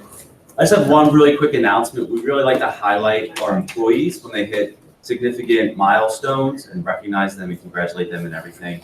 So we have one employee who hit their 5-year this year, or this month.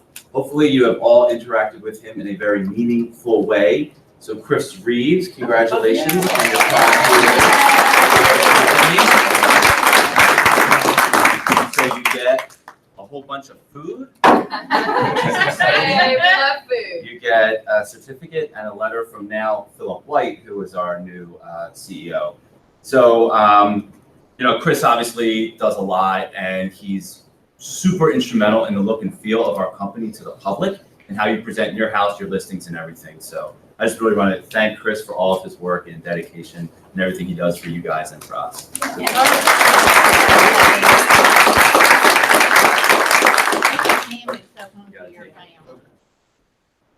Usually food around here is gone. Okay, is everybody excited? Yeah. If you are in Briar Hollow and you are an agent or assistant and you are moving with us to Amagi, you need to be in this meeting ASAP. I'm starting right now. Thank you. You're not moving, you don't need to be there. Okay, I have to tell you, Paul has really killed himself working on this building. He's gonna be over there tomorrow, today, and tomorrow. Oh yeah, today. In just a few minutes, and he's gonna go through and he is starting to blue tape all the things that need. How many of y'all have done that before? Everybody. Yeah, no, everybody, that's right.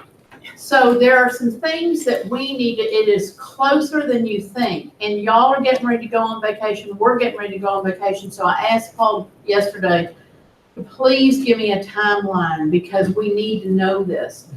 Connor is gonna be in Alabama, yeah, on the beach, when we're done, so she needs to know this day. Yeah. And so, let me start first. As we speak, on the hub, we are giving every agent that moves from here to Amagi, everybody that's moving into Amagi, we are giving 500 business cards. The new business card template, and it will say business card Amagi on it. Please go in right now and order it. It has their address and all, it'll have your information, of course, all the phone numbers stay the same. So, but go in and order your business cards. We're giving everybody one box of 500. Now, you're not going to get them until you move, but we need to, as you can imagine, how many people are going to be ordering 500 business cards.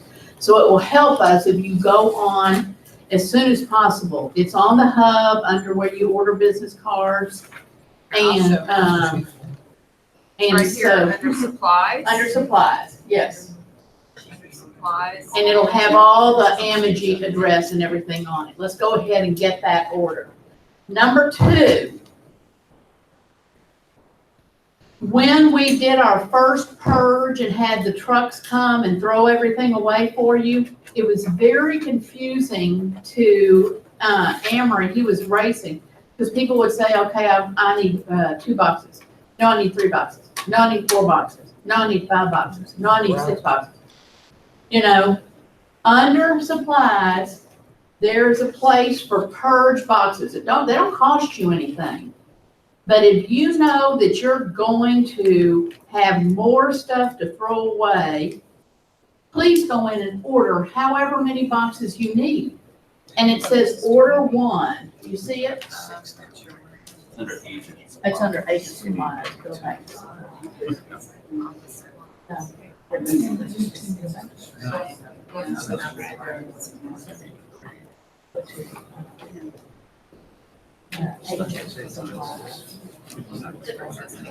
Click on supplies, I'm on supplies. then There isn't anything. not on the drop down. There's personalized items. You should have agent supplies. Maybe No, why you don't? They're coaching.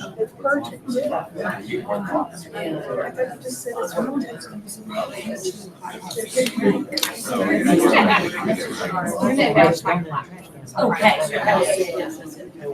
I'm gonna give a little data. No, sit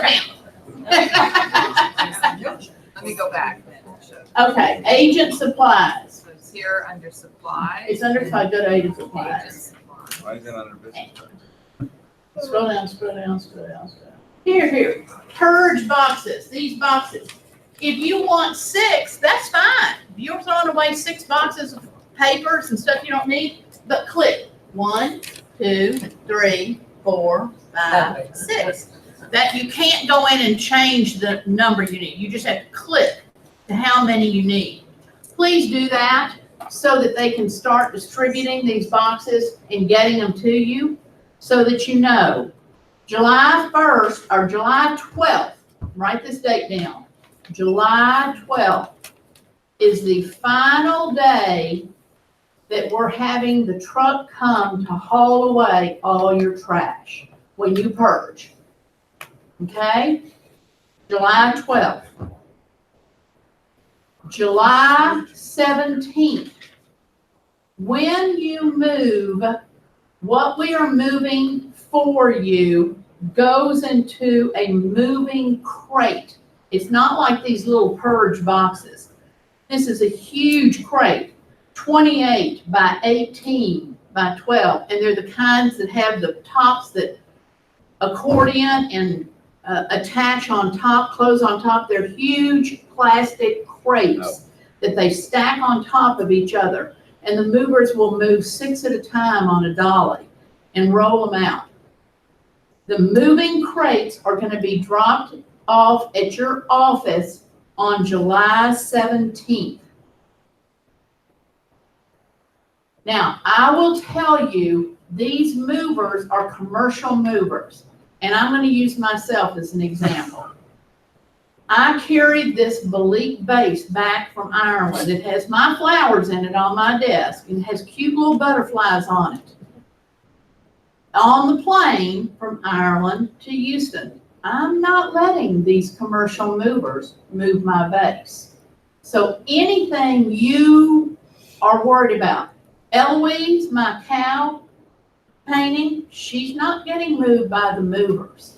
What's getting moved by the movers in my office is my files and my, my pencils and things like that. If you're worried about something getting broken, move it yourself. This is not Max Movers. Does that make sense? Yes. Do And we move it pack now. that in boxes also? Can we pack that into purge boxes or Take it home with you. If you need to take it home, yes. put it in the crate? I'm saying, do we put it in? No, you don't put, no, you put it right in the crate. Yes, put it right in the crate. You have a drawing of what kind of fish we have. It's downstairs. If you go down to Tom's office, I have, taped out an office in Tom's old office downstairs. So July 17th, you are getting your crate, your big plastic crate. Hang on a second. Your office has to be move ready by July 31st.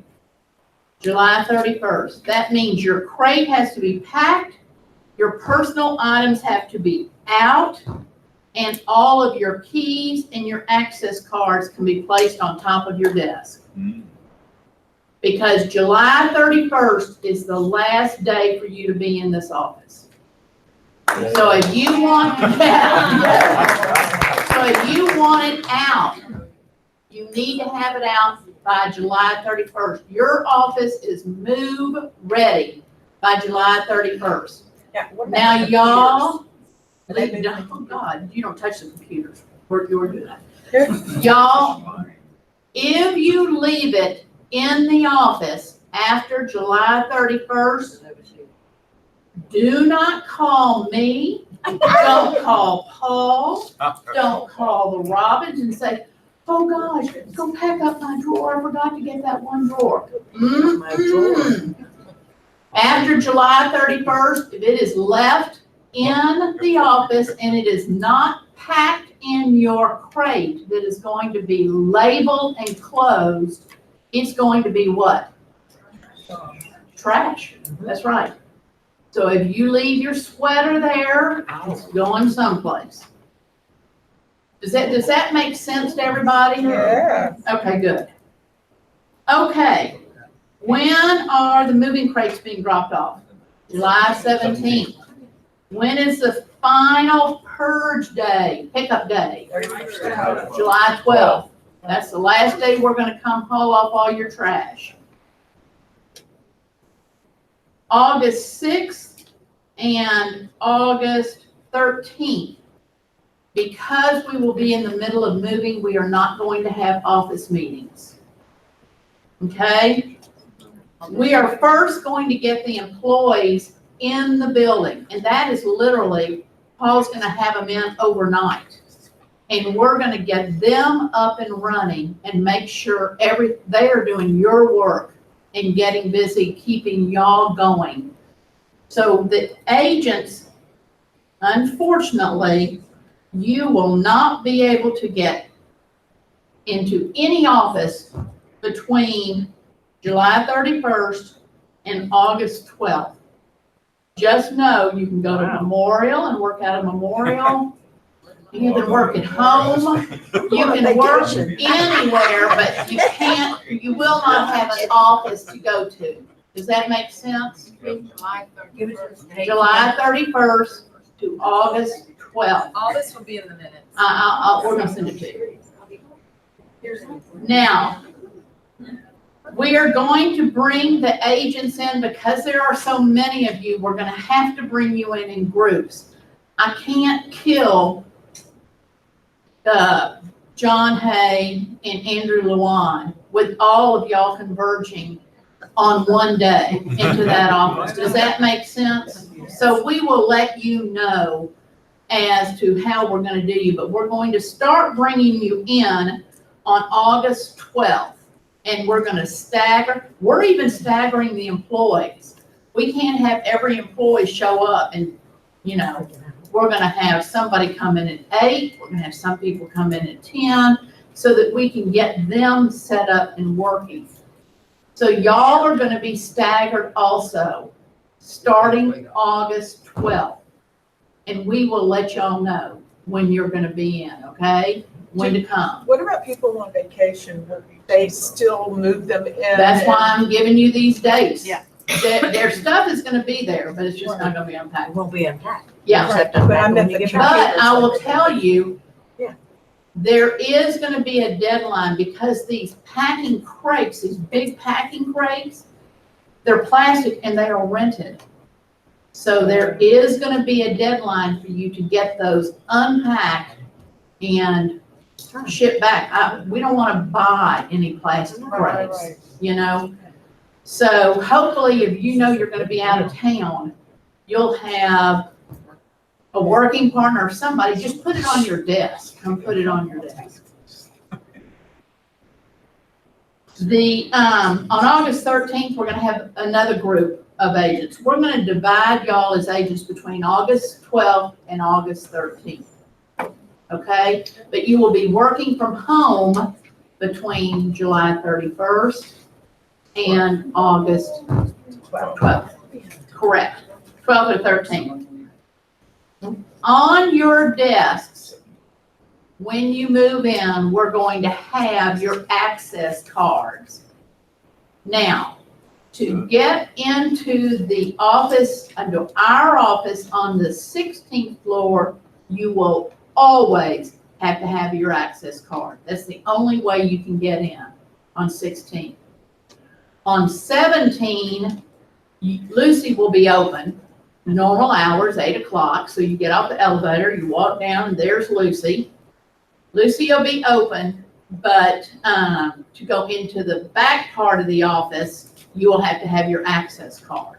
So we're going to have that on everybody's desk. We are going to have your office keys on your desk, and everybody's going to get, my office key will not fit, your office key will not fit, your office key will not fit yours. Everybody has their own office key. Now, y'all, let me tell you about these office keys. You can't run down to Home Depot and get copies made. These are, you have to go to a certain locksmith to get these keys. So please don't lose these keys. How do we get in the first time? We're gonna be open. That's why I'm saying, when we let y'all in, we're all gonna be there, waiting for y'all to come in. You don't need anything. We're gonna let you in.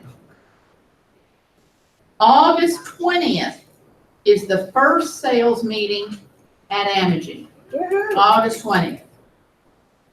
I'm sorry about y'all having to work from home for those 14 days, 2 weeks, but you know, that really is, y'all, it needs to be, we need that time to get everybody. And I need to get the employees, we need to get there. And I know this is hard for y'all. Every day I look at my office and I almost cry. And I said, Jenny, what am I gonna do? And she said, don't worry, we'll get it done, we'll get it done. Business card order form. Please go on and order your business cards. Let's go ahead and get those ordered. I think that's it. Does all that make sense to y'all? Yes. Okay, it's really clear. Okay, yes, sir. So if there's files that I want to keep and take with me, can I put them in that same purge box? Will Sure. it fit in the plastic box? Oh, yeah, the boxes are like almost 30 inches by 18 inches Okay. by, I can't even remember how. Those little purge boxes are 16 by 10 by 12. So imagine what you're getting. Yeah. You're getting a huge plastic bin that teeths on top. Does that make sense? And that will come to each office. They will be brought to you, yes. Yes, ma'am. Marilyn, I missed, I think, the last meeting that talked about what you can and cannot take with you. And is there a place again about files that you can't take any of that? I mean, I know there's some. Well, you have one file drawer, so you can take whichever files you want, and your desk drawers. So you have files in your desk drawer. You have 3 file drawers in your desk and 1 long file drawer against the wall. And we take that with us, You take that, that goes in your purse box, not purse, The that file goes in your cabinet plastic, No, yes. we're not taking the actual cabinet. We're not We're not taking the Furniture. cabinet. Y'all, the furniture is coming from, it'll probably be here probably close to the beginning of July. Now, every stick of furniture in this new space is brand new. It's all coming from Steelcase. And they are shipping it down in huge 18-wheelers. But just imagine going into IKEA and then taking you to the back and saying, okay, here are the boxes, put them together. You know, a desk alone could have 20 boxes. You know, oh, here's the box of screws. Oh, here's the box of this. Oh, here's the box of this. Oh, well, this must be the desktop. Imagine that. It will Yeah. take them a month to put all that stuff together. So, they are coming. Every single piece is brand new. Will our same CPU, our same computer move? Yes, to our your desk? your computers are all gonna move, yes. That's why we need y'all out July 31st. Because we are coming in and we are taking your computer. Now, if you are out prior to July 31st, why not let John know and say, John, I'm out, you know? And he'll know that he can go in and start packing up your computer, Oh, that's a good idea. you know, because they're gonna have to back them all up. Before. We'll see, and that's what, she's gonna be in Alabama, so she will be out prior to July 31st. That's really good to know. Yeah, That'll help. and I'm telling y'all this because I know you're leaving town. Look at the furniture in her office. Yeah, really. You know, she has to move all that out. Told her she could not take it with her. That's really sad. Nope. Only No, Martha. No personality. Martha's the only one who gets to take her furniture. That's Yes, part sir. of the deal. Business cards, is that for agents and assistants? Yes, yes. Everybody needs new business cards with a new address on it. Just FYI, it's 1717 West Loop South, Suite 1700. Wow, a lot of that. Yeah, yes, Paul. I've got a statement and a question. First of all, we were out of this office a lot longer than that after Harvey, and it wasn't for a great, wonderful reason of us getting a new state-of-the-art office, so. That's true, that's I think we true. can all bear the time out of the office. Are there gonna be carts at the new place to help us bring some of our stuff up? Bring it up. It's a freight, if you've got that much that you're bringing up, No, I have my own computers, and I'm bringing it myself. you know, yes, we'll figure it out. Okay. Just let me know. Coordinate, if you will coordinate that with Amory or Richard. Yeah. You know, it's very weird. You know how when they, FedEx delivers stuff here, they go straight to Lucy. At Amagi, they have to go up the freight elevator. They go into the little hallway outside the freight elevator. There's a phone on the wall. They have to call Lucy and say, it's FedEx, I'm here with packages. And then she has to get somebody to go meet FedEx in the hallway by the freight elevator to get the packages in. So it's a little different. Thomas? What about ordering like envelopes or stationery, stuff like that? You know what, we're gonna have to wait till we get in, but, you know, yes, you know, I keep letterhead, a few pages of letterhead at my desk too, so we'll have to get that distributed, you know, to everybody.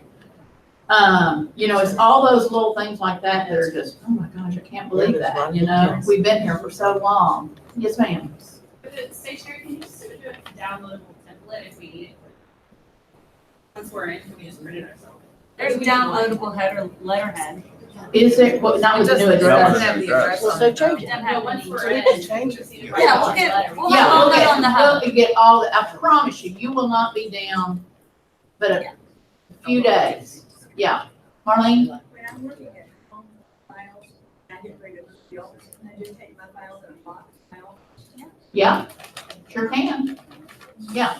August 12th, August 13th, what's the parking situation? Do we have to have Yeah, really. access to get into the parking area? Yes, those you that are gonna get they will probably open it those 2 days, I bet, because we'll have so many people. Yes, we're gonna figure something out. You're gonna have to have a parking code. open. But I bet you, because they've already promised us every Tuesday morning, the gate will be kept up.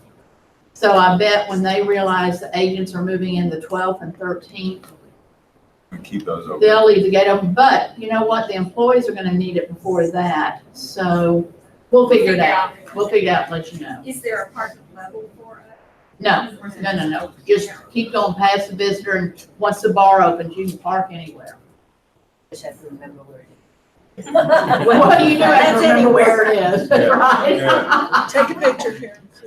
So, y'all, the most important date is July 12th. That's the last day we're bringing that trash 18-wheeler over to haul all your trash away. That's the one I'm panicked about, July 12th. July 17th, the moving crates will be dropped off in your offices that we have rented to make this move. And then July 31st, you leave your keys to your office, your card key to this building, leave everything sitting right on your desk, or if you forget, go take them to Lucy and just leave them at the front desk. And so July 31st is your last day in this office.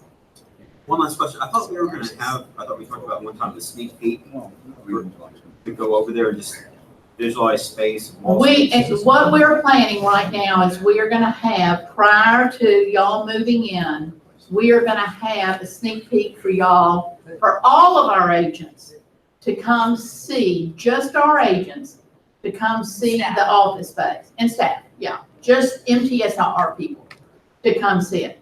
Then we're going to have a big party on September 10th where we're gonna invite agents, title companies, closers, everybody. We're gonna have a huge party on September 10th. Philip White is coming in, he'll be here. Several people from New York are gonna be here, and that's our big party. But just so that y'all can see it, it will be kind of it's an August 8th, write that That's what we're down. shooting for. We're shooting for August 8th. In the evening, and we'll have like a cocktail for just September MTSR. 10th is August That's 8th. the bigger The part. big grand opening is September 10th. Big. Everybody. August 8th is MTSIR only. Nobody else. That's an evening party or? Yeah, you know what? We want to have just a nice cocktail, light Just bites. so y'all can and an walk around unveiling and tea. see. Yeah. Okay? Does the map in Tom's office that show where our assigned office is yet? No. Do we know that yet? No. It just shows the It just shows the configuration. configuration. Yeah. So the sneak peek thing, is that a daytime? No. No, your cocktails. It'll be cocktail. It's like 5 o'clock. It's gonna be like You're an open house. you're serving alcohol? Yes. Yes. All right, we'll be there. Yes. We will be there. That is August 8th. That's August 8th. But just tell everybody, tell all your friends, tell all your agents, your title companies, your closers, everybody, that September 10th is our huge grand opening. By that time, we figure all the kinks will be out and everything will be, squared away by then, don't you think? It's a huge undertaking, and I really appreciate y'all's understanding. Imagine moving this many square feet and all these people. A lot. So it's huge. The most important thing to us is first, get the employees in, find out if they need anything, get them working, make sure their computers are working, their phones are working, everything working, so that y'all don't miss a beat. They will be moved on the weekend. And so we will get them up and running first. And now co-op is probably gonna have to be at Memorial that weekend. But Memorial will be up and running if anybody needs an office to get to. Don't hesitate to go to any office and use it if you need to for those 2 weeks. Okay? Make sense to everybody? Yep. We'll send you these dates. Y'all, thank you. I think that, don't forget to do your business cards, and don't forget to do how many purge boxes you need. Hold on, yeah. Just wanted to remind everybody on Friday at 9:30, I'm hosting the Agent Lead Program. That is the program that I'm partnering with you all to go after medical clients, to go after HR departments, and create these direct accounts to come to you if you have somebody in your sphere. So Friday, 9:30 a.m. for 1 hour. Thank you. I'll do it. Y'all have a great day. Any questions, come see me. I'm happy to answer them.